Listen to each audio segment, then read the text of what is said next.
हरिद्वार के पंचायत चुनाव में चुनाव परिणाम आने के बाद जो तस्वीर उभर के आई, उसमें जिला पंचायत सदस्य और क्षेत्र पंचायत सदस्यों में जीतने वालों की संख्या निर्दलीय के रूप में सबसे ज्यादा थी।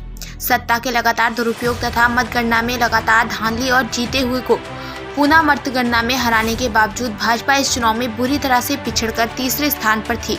लेकिन तीसरे नंबर पर रही भारतीय जनता पार्टी ने अपनी सत्ता की हनक में जिला पंचायत सदस्यों और क्षेत्र पंचायत सदस्यों को डरा धमका करके, लालच दे करके, खरीद फरोख्त करके अपनी पार्टी में शामिल करने का एक अभियान चला करके लोकतंत्र की हत्या करने का काम किया। अपनी हार की निराशा से हतोत्साहित होकर के बौखलाई भाजपा अधीनस्थ सेवा चयन आयोग विधानसभा भर्ती घोटाले के साथ साथ अंकिता हत्याकांड में लगातार जनता के निशाने पर है। सरकार की लाख कोशिश के बाद भी स्थिति को संभाला नहीं पा रही है।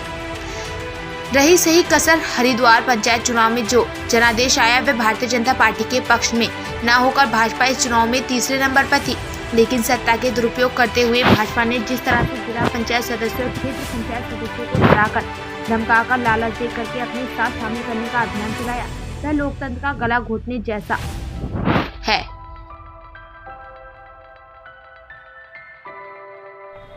हरिद्वार के पंचायत चुनाव में चुनाव परिणाम के बाद जो तस्वीर उभर करके आई थी, उसमें भारतीय जनता पार्टी को अधिकृत प्रत्याशियों के रूप में केवल 11 सीटों पर जीत हासिल हुई। बीएसपी के पास लगभग 11 से अधिक लोग थे और उसके अलावा कांग्रेस कुल 4 सीटों पर जीत हासिल कर पाई। आम आदमी पार्टी ने 2 सीटों पर जीत हासिल की और लगभग 25 से अधिक सीटों पर निर्दलीय प्रत्याशियों ने जीत हासिल की।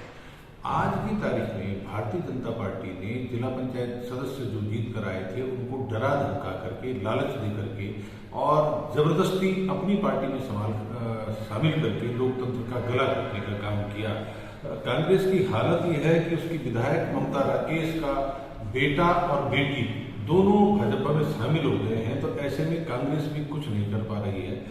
तो भारतीय जनता पार्टी की सरकार अपनी सरकार की नाकामियों को छुपाने के लिए निचले सदन तक, ग्राम स्तर के चुनाव में भी इस तरह से खरीद फरोख्त का जो वातावरण बना रही है और अंकिता हत्याकांड और जो भर्ती घोटाले हैं उनको लीपापोती करने का, उनसे लोगों का ध्यान भटकाने का जो काम कर रही है, आम आदमी पार्टी ऐसा कतई नहीं होने देगी। सरकार को इस बात के लिए बाध्य किया जाएगा कि वो खरीद फरोख्त बंद करे, लोकतंत्र की हत्या बंद करे और घोटालेबाजों को, जो वीआईपी है जिसकी गिरफ्तारी अब तक नहीं की गई, इसको जेल के सलाखों के पीछे डाले। हम इस लड़ाई को मजबूती से लड़ेंगे।